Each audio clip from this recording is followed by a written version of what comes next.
Based on true events, the Great Indian Rescue plunges into the tumultuous era of British colonial rule in India, a period marked by fervent calls for independence and brutal suppression. The film centers on the harrowing aftermath of the 1919 Jallianwala Bagh massacre, a pivotal moment in India's struggle for freedom where unarmed civilians were slaughtered by British troops. Against this backdrop of historical atrocity, the narrative follows the remarkable journey of Sir C. Sankaran Nair, a highly respected and undefeated Indian barrister, as he grapples with his conscience and ultimately takes on the might of the British Empire. Initially a favored member of the Viceroy's Council, Nair's loyalties are tested as he witnesses the blatant injustices committed by the Crown. His transformation from a pillar of the establishment to a defiant champion of his people forms the emotional core of the film. Supported by a determined young law student, Jallianwala Nair embarks on a seemingly impossible legal battle, challenging the official narrative of the massacre and exposing the systemic racism and calculated cruelty of the British regime.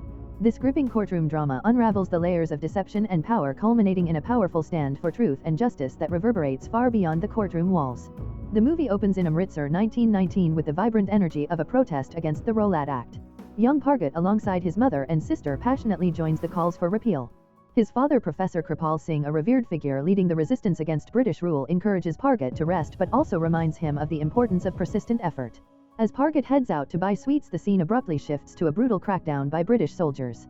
General Dyer orders his troops to fire upon the unarmed protesters, creating chaos and panic. Pargat's mother, in a desperate attempt to save him, pushes him to safety before jumping into a well with his sister, seeking refuge from the relentless gunfire. The chilling cries and images of the Jallianwala Bagh massacre unfold, leaving Pargat traumatized and alone. A voiceover explains the historical context: the British promise of freedom for India's support in World War I, followed by their betrayal and the subsequent surge of revolution in Punjab. Professor Kripal Singh emerges as a key leader, uniting the youth, but the British Crown is desperate to silence him. Despite repeated attempts to prosecute him for sedition, Kripal Singh is consistently acquitted.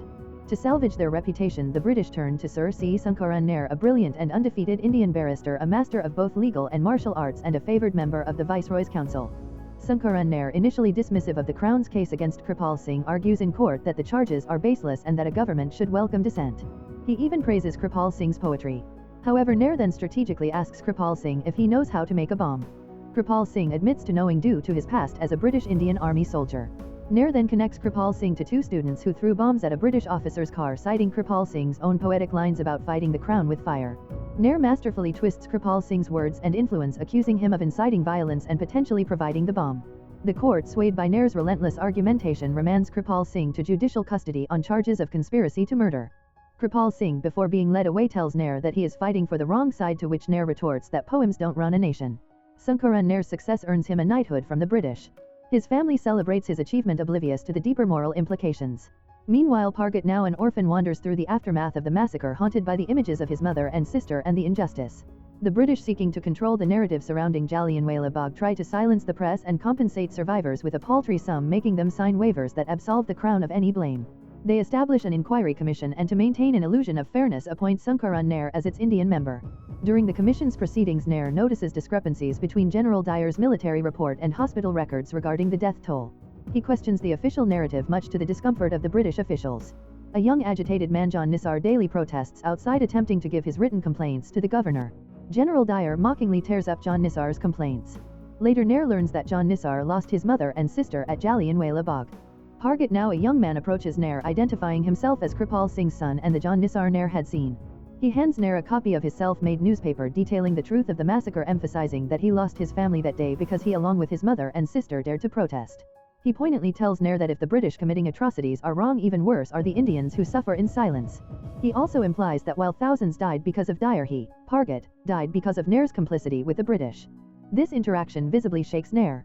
The commission, despite Nair's growing doubts, unanimously acquits General Dyer. Nair is dismayed but is told by a British official that his work is done. Later, Nair discovers Pargat, who has slit his wrists, seemingly driven to despair by the injustice. His death, coupled with the words of a young law student, Jallianwala, who confronts Nair about his role in the commission's decision and the need to fight for the truth, becomes a turning point. Jallianwala, inspired by Nair, had come to study law but is now disillusioned. She hands Nair Pargat's last newspaper, urging him to fight for the truth and reminding him that thousands died because of Dyer, but Pargat died because of Nair's silence. Fueled by guilt and a renewed sense of purpose, Nair undergoes a profound transformation.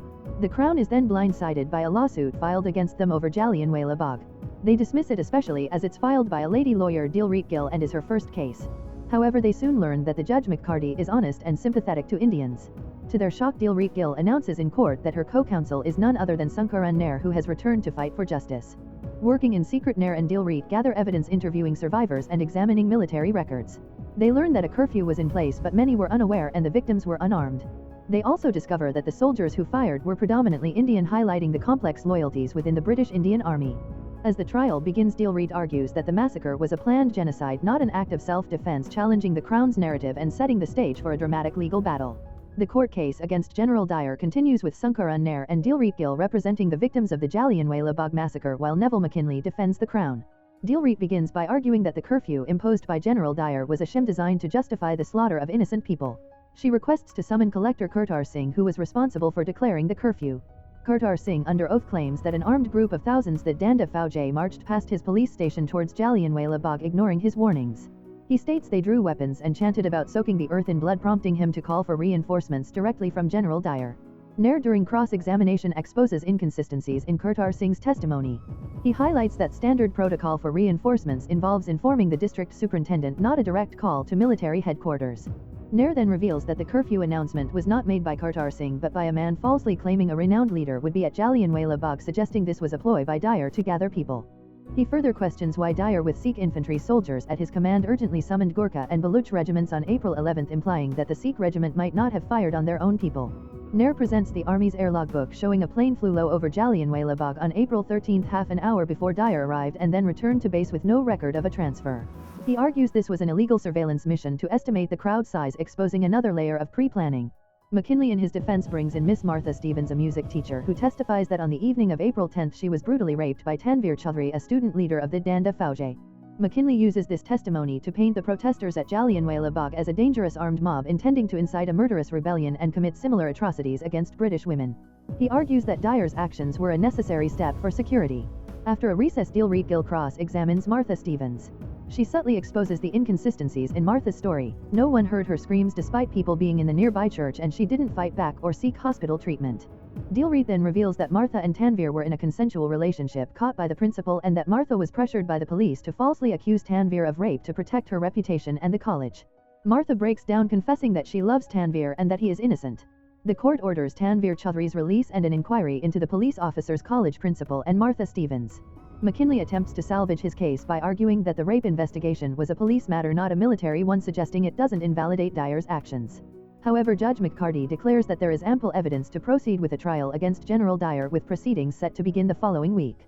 The victory is a significant one for Nair and Dilreet, sending shockwaves through the British establishment, who now plot how to counter Nair's unexpected challenge. The Viceroy insists on an Indian lawyer to defend the Crown, leading to the introduction of Neville McKinley, Nair's old rival who was once betrayed by Nair. McKinley, lured by the promise of a council seat and revenge against Nair, agrees to take the case, setting up a dramatic confrontation. Neville McKinley asserts that General Dyer acted solely on provided reports, dismissing any notion of a cover-up. Sankaran Nair vehemently refutes this, accusing Dyer of orchestrating a genocide. McKinley challenges Nair to provide concrete evidence beyond circumstantial theories.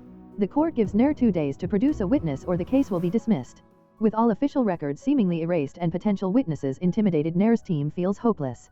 However, Nair learns about Major Briggs, a British officer who refused to fire at Jallianwala Bagh. Despite the long odds, Nair decides to call General Dyer himself to the stand. Under cross-examination, Dyer admits he gave no warning before firing, claiming there was no time due to the terrorists being armed. Nair counters by highlighting the presence of babies among the victims, sarcastically questioning what weapons they possessed. Nair then reveals Dyer's brutal beating of John Nisar, actor and Indian soldier, for being 15 minutes late, exposing Dyer's discriminatory and violent tendencies. Nair presents Dyer's military records, revealing a diagnosis of intermittent explosive disorder, anger management issues, stemming from childhood bullying by Indian boys. He argues that Dyer's deep-seated hatred for Indians, inherited from his racist father, fueled his actions at Jallianwala Bagh. Nair asserts that Dyer sought to obliterate Indians, even wishing for tanks to blow them to pieces.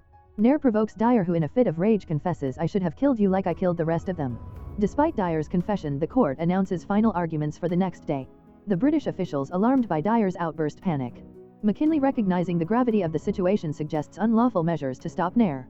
However, he also shrewdly observes that Nair isn't breaking any laws himself. The next morning, Nair is detained on charges of breaching national security, accused of possessing classified military documents. McKinley argues that Nair's case is baseless, built on fabricated evidence, and attempts to defame the Crown, leading the jury to declare Dyer not guilty.